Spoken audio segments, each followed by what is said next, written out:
Olá, meus amigos, vamos falar agora sobre descontos salariais. Tem muitas ações trabalhistas que são ajuizadas em virtude de descontos considerados ilícitos pelo empregado e que depois realmente são assim considerados pela Justiça do Trabalho. Então eu vou trazer algumas informações importantes do dia a dia, porque essa é uma pergunta que o seu cliente vai fazer. O cliente vai ligar para o seu escritório perguntando: doutora, queria descontar aqui um valor em decorrência de uma multa que o empregado tomou, então queria realizar um desconto porque o empregado quebrou um determinado equipamento. Vamos ver as regras que se aplicam aqui. E nós também vamos falar de situações que ocorrem muito no comércio. O vendedor recebeu uma nota falsa, fez uma venda e recebeu uma nota falsa, recebeu um cheque que voltou sem fundos, ou então fez uma venda, o cartão depois foi clonado e estava clonado e a administradora bloqueou este pagamento. Como realizar esses descontos no salário do empregado? Porque essa é uma pergunta que o seu cliente, o empresário, vai fazer no seu escritório. Então vamos aqui para as nossas regras. Nós vamos ter em mente aqui que o artigo 462 da CLT limita os descontos. Então eu só posso realizar descontos em situações específicas. Porque vejam, pessoal, desconto é exceção. O pagamento é a regra. O desconto é exceção. É por isso que eu tenho que saber exatamente que situações que estão autorizadas pela lei para realizar esses descontos e não ter o risco depois de uma ação trabalhista, de uma condenação. Porque dependendo até do valor do desconto, eu posso ter futuramente um pedido de condenação ao pagamento de danos morais. Se o desconto for muito alto e ilegal, se ele determinar aqui a redução do salário, substancial do salário daquele empregado, ele pode vir a pedir danos morais. Então vamos lá, dentro do artigo 462 da CLT, quais são as situações de autorização de descontos? Primeiro, adiantamento salarial. Houve algum adiantamento salarial? Primeiro, o empregado ali numa situação financeira ruim, numa situação excepcional, pede ali um adiantamento salarial. Ele não tem como esperar por algum problema de saúde, por exemplo, que é algo mais urgente, ele não tem como esperar o 5º dia útil do mês para receber e ele pede o adiantamento. Esse adiantamento você pode descontar, já está autorizado por lei. Então a lei já autoriza a realização desse desconto. Eu anotei para vocês aqui que geralmente os adiantamentos eles decorrem de negociação coletiva. Eu trouxe uma situação aqui particular, peculiar daquele empregado, mas geralmente quando a gente vê adiantamento salarial é porque tem autorização em negociação coletiva. Tem algumas categorias, alguns empregados que recebem 2 vezes por mês. Recebem um adiantamento e depois a complementação. E aí quando eu vou pagar o salário dele, obviamente eu desconto aquele adiantamento. Então existe essa autorização ali em negociação coletiva. Se não tiver cláusula em negociação coletiva, a regra é o pagamento 1 vez por mês, como você sabe, até o 5º dia útil do mês seguinte, e aí podendo eventualmente haver de forma individual ali algum adiantamento com desconto posterior. Depois, o artigo 462 da CLT fala em autorização legal para desconto. A lei autoriza o desconto. Quais são os descontos que você vai realizar no salário do seu empregado? Ou a parte dele do INSS. A gente sabe que as contribuições previdenciárias, elas são pagas por empregado e por empregador. E como é que é a sistemática? Eu, o empregador, desconto do salário do empregado, 8%, 9% ou 11%, de acordo com o salário dele. Então, eu, o empregador, desconto do salário dele, limitado ao teto do INSS para aqueles salários mais altos, junto com a minha parte e efetuo o pagamento. Então a própria lei já traz essa sistemática. Então eu posso descontar a sua parte de INSS do salário, a lei autoriza. Assim como, dependendo do valor do salário, já vou fazer a retenção do imposto de renda. Dependendo do salário, não tem esta retenção, não tem esse desconto, porque o empregado ele é isento do imposto de renda. E depois ele entra naquelas várias faixas ali, os percentuais. Eu vou realizando esta retenção de acordo com o salário dele. A própria lei já autoriza. Então, adiantamento eu posso, aquelas situações em que a lei autoriza, e agora autorização em negociação coletiva. Negociação coletiva já autoriza o desconto, como acontece, por exemplo, com mensalidade sindical. Só que olha o cuidado aqui, ó. O que eu coloquei? Olha o cuidado. Depois da reforma trabalhista, eu vou colocar aqui 545, 578, 579, 582, vou colocar esses 4 dispositivos aqui da CLT. Depois da reforma trabalhista, qualquer desconto para o sindicato tem que ser autorizado pelo empregado. Esses 4 dispositivos falam isso. Desconto para o sindicato tem que ter autorização do empregado, autorização prévia, expressa, por escrito. Então, não desconte se você não tiver a autorização escrita do seu empregado. Inclusive, essa discussão já chegou ao Supremo. Se bastaria a autorização em negociação coletiva. Não basta. O Supremo já decidiu que não basta a autorização em negociação coletiva. Tem que ter a autorização prévia escrita individual do empregado. Então, ó, vai descontar, pega essa autorização por escrito. Se você não fizer assim, você corre o sério risco de ser demandado posteriormente para que haja essa devolução. Eu vou dizer, eu nunca autorizei esse desconto. Ah, mas está na negociação coletiva. O Supremo disse que não basta esta autorização em negociação coletiva. Muito cuidado, ok? Vamos dar uma limpeza geral aqui e vamos falar de uma situação do dia a dia, ó, danos causados pelo empregado.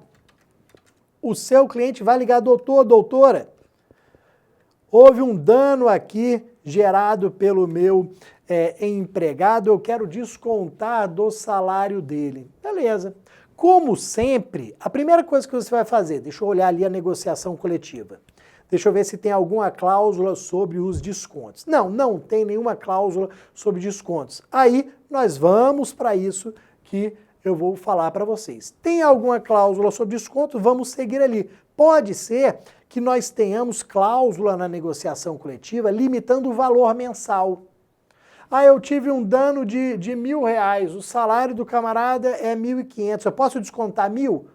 Pode ser que a negociação coletiva limite. Não, só pode descontar tantos por cento do salário. Então a gente tem que observar isso daqui. Agora, não tem, vamos para as regras da CLT.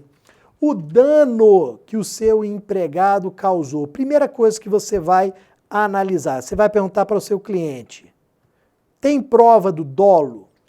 Ou seja, da intenção dele? Tem gravação? Tem como provar que ele quis gerar aquele dano? Se tiver prova do dolo, pode desde logo descontar. Não precisa de autorização, nada é por escrito, nada. Você faz, você guarda a prova para um eventual questionamento judicial, você guarda a prova e realiza o desconto. No dolo, na intenção, a gente já tem aqui a possibilidade de desconto. Não precisa de autorização prévia. Agora, houve culpa. Ele foi negligente, houve negligência, houve imperícia, houve imprudência, como você estudou lá na faculdade, houve negligência, imperícia, imprudência, ou seja, foi culpa dele, o dano foi culposo, ó, depende de autorização prévia por escrito. Você só pode descontar se tiver essa autorização prévia por escrito. E aí, o que você vai falar para o seu empregador? No contrato, você já vai incluir essa cláusula.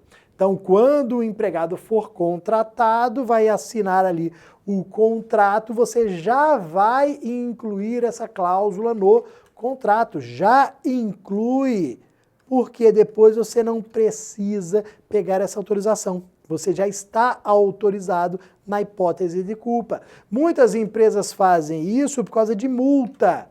Ó, você tem ali uma empresa com vários carros, com vários motoristas. Na hora da contratação, já está ali. Tomou multa? Ó, ninguém toma multa porque quer. Ah, eu vou tomar multa hoje. Tomou multa, como o carro está no nome da empresa, vai para a empresa. Então, ó, vamos descontar. Já está autorizado no contrato, ok? Mesma coisa, cheque sem fundo, cartão clonado e etc. Eu vou passar agora para a próxima tela, que nós vamos falar exatamente sobre essas situações que ocorrem muito no comércio. Cartão ali clonado, cheque sem fundo, nota falsa. O que eu, empregador, quais são os cuidados que eu, empregador, tenho que tomar para poder descontar ali o salário do meu empregado? Porque vejam, vendedor, empregado nenhum, vai receber uma nota falsa sabendo. Não, eu vou receber. Intenção é dolo. Ninguém vai fazer uma venda com cartão sabendo que é clonado para sacanear.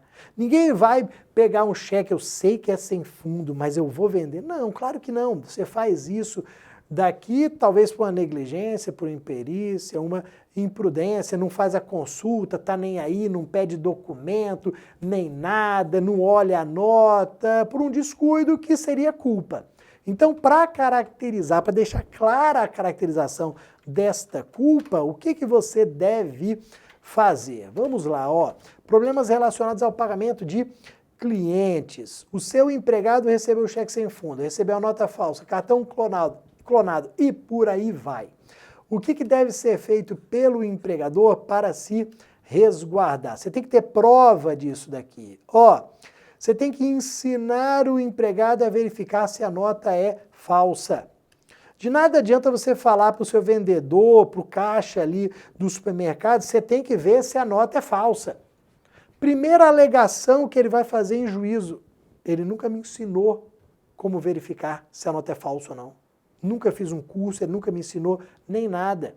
Então faz o seguinte, paga um curso na internet, online, para esse empregado, coloca lá, faz um treinamento, pega todos os caixas, bota numa sala lá com uma TV e vamos fazer esse treinamento. Se na sua cidade tiver alguém que faça esse treinamento, contrate, dê esse treinamento, tire foto, dê certificado para os empregados, tudo para quê? Para fazer prova de que houve esse treinamento que você ensinou.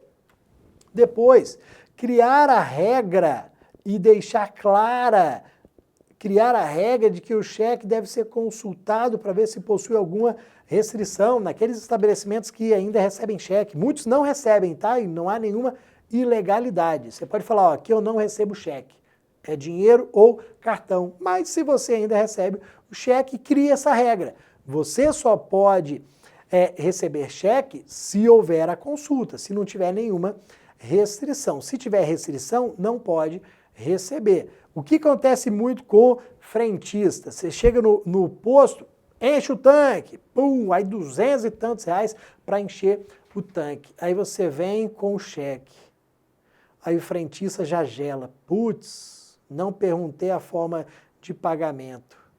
Vou ter que rezar agora para esse cheque ser bom, para não ter nenhuma restrição. Porque imagina se o cheque voltar depois. Eu não fiz consulta, e se eu fizer a consulta e tiver restrição, não tem como tirar o combustível do carro, e aí? Então crie essa regra, deixe clara essa regra, tanto que você chegue a alguns postos e tem lá umas informações para os funcionários. Tem que fazer a consulta antes de abastecer.